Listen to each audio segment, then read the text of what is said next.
પછી તમારા સુધી પહોંચ્યો ને આપણે આજે ઇન્ટરવ્યુ કરીએ છીએ. આખી દુનિયાની અંદર તમે મને સાથ દીધો. મારે બાપા હતા ઓફ થઈ ગયા, બેન હતા ઓફ થઈ ગયા. અમે આખી દુનિયાની અંદર બે બેનું જ છીએ, મારો કોઈ સાથીદાર નથી. તમારા એટલે તમે કેટલી ઉંમર હતી ત્યારે ટૂંકમાં તમારા મા બાપ ગુજરી ગયા? માં તો હું નાની એવી હતી ત્યારે ના ઓફ થઈ ગયા. મને માનો શહેરોથી જોયો નથી મેં હરખ્યો. ને બાપુજી હતા તો બહુ સરસ હતા, અમને મોટી કરી, જિંદગી અપાવી, એવડી મોટી કરી. અમે 4 વર્ષ તમારા પપ્પા ઓફ થઈ ગયા. તમે બે બહેનો જે છો એ જ આ દુનિયામાં? બે બેનો જે નથી, કાકા નથી, ભાઈ નથી, ભાઈ નથી, બાપા નથી, માં કોઈ નથી. અમે બે બેનો જ છે. તમારો જે પરિવાર છે, રવિ છે, ઈ મારા પત્ની છે, મારા છોકરા. પણ તમે તમારા મા બાપના જે 2 સંતાનો છો એ તમે 2 જ છો આ દુનિયામાં. તમને એવું લાગે તમે એકલા છો? તો પછી તો હું કરવું આમાં? એકલું તારે જિંદગી જીવવી પડે. શું કરવું? બાપુની માની કોઈ સહારો નહીં. ભાઈ હોત તો એમ થાત કે અમારા ભાઈ છે એમ. તો અત્યારે 12મીના ઘેર આવી છે તો મારા ભાઈની ખોટ છે બહુ. અત્યારે મારો ભાઈ આવો હોય તો આવીને ઊભો રહે મારે ઘરે. હું આવ્યો છું ને અત્યારે મને એમ જ છું કે તમે મારા ભાઈ જ છો એમ.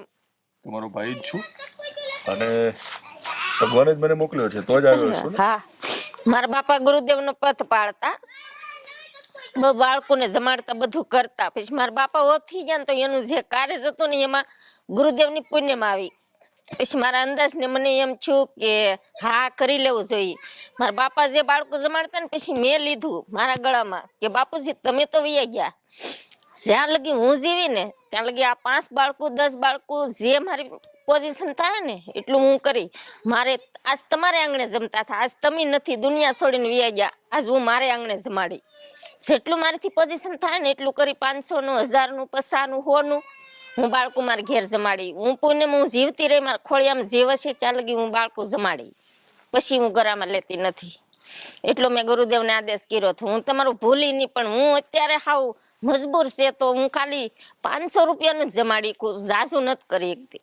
તમે 500નું જમાડો છો એ જ મોટી વાત છે. હા, એટલું. દરરોજના કેટલા કમાવ છો તો બધી વાતચીત કરવાના જ છીએ. દરરોજના ખૂબ ઓછી રકમ કમાતા હોય ખેત મજૂરી કરીને અને 500 રૂપિયા ખર્ચીને જ્યારે જમાડે છે તો તમે બહુ મોટું કામ કરી રહ્યા છો. અને તમે મને આવો આ બધું તમે મને ભાઈ કીધો જ છે. હા, હું તમારો ભાઈ છું.